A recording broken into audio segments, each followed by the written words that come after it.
Okay, I'm replacing this valve cover gasket, putting this thing back together, and got that screw there. It's kind of hard for me to get to with my fingers, so here's a little tip on how to put something like that in whenever you're having a hard time getting to it. You take your magnet here, stick the bolt to the end of your magnet.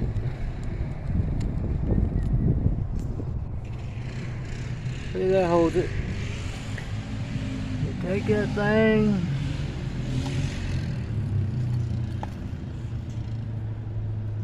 and you just put it right there, line it up, and just start twisting.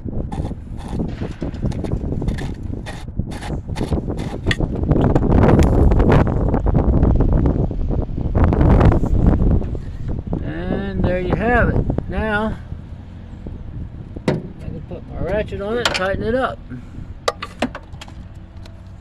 There's a little tip for the day. Have a good day. Please like, subscribe, and share. Thank you.